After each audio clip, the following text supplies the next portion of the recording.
Hello fantastic creatures, I'm fantasims and welcome to my channel where I turn Sims 4 into a world of science, fiction and fantasy. Today I'll show you how I made these fantasy custom roofs without custom content and using only 2 objects.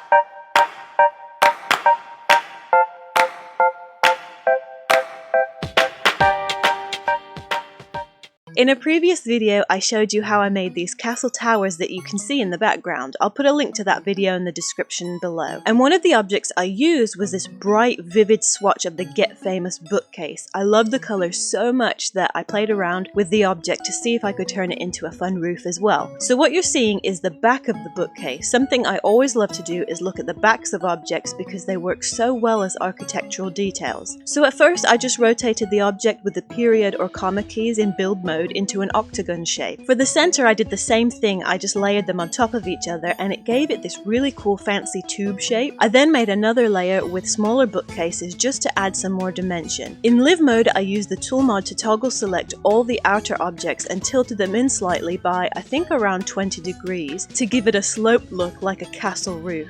If you've seen my other videos, you know I do this trick a lot where I select every other object and either make it slightly bigger or in this case tilt it back further, because sometimes when you overlap objects the way they clip onto each other, or into each other rather, doesn't look great, but by adjusting every other object slightly you can create a more appealing pattern and shape and remove any flickering issues. I made the smaller cabinets a bit bigger and then decided I wanted the roof to be taller, so I duplicated that center tube design as a separate room, elevated it and made it smaller, then placed it on top of the roof and adjusted the height to sit right on top. Now it was time to create a flared out piece for the base of the roof, and to make it easier and faster I copied what I had already built as a separate room and just rotated the cabinets by 180 degrees to face the other direction, because I knew I would tilt those pieces down towards the floor and I wanted the backs to show on top.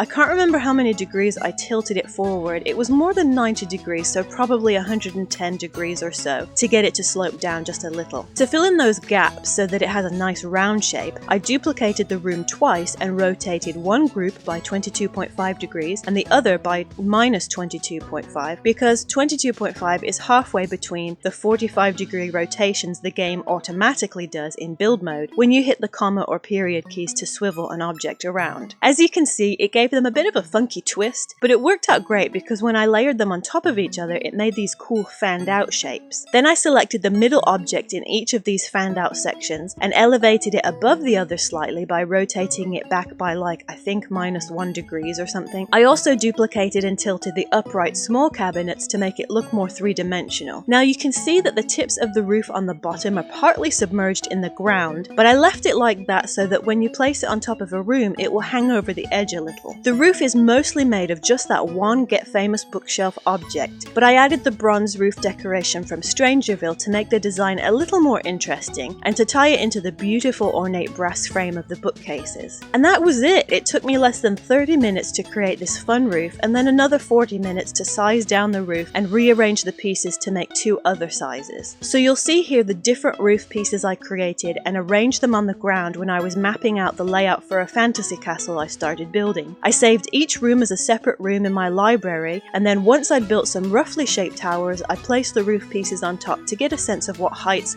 were most visually appealing. So I'm including this footage of me building with the roof pieces to give you an idea how you can use them in your builds. Something to note is that the green footprint of the objects are all facing inwards towards the center of the room, so you can actually make the room size much smaller than the size of the roof, and you won't lose pieces in the process. So technically you could put that massive roof on a tiny skinny tower if you wanted to. I don't know why you would want to, but the option is there if you do. And there you go, in less than an hour and a half you have these cool fantasy roofs to fill an entire castle. And let's be real, if you're like me it takes you longer than that just to get the game roofing to look how you want it. And bonus, you can change the swatches to have multiple versions of the same roof and use them in multiple builds, so if you're patient enough for a couple of hours making something like this, it actually saves you a ton of time in the future. I'll post these roofs to my gallery so you can use them in your builds if you like. I hope you enjoyed this fun little build and that it inspires lots of ideas for your building. If you like this video, be sure to give it an encouraging thumbs up, subscribe and hit the bell to be notified about fresh content. Thank you for watching. Never forget you are wonderfully made and highly valued. Until next time, love ya!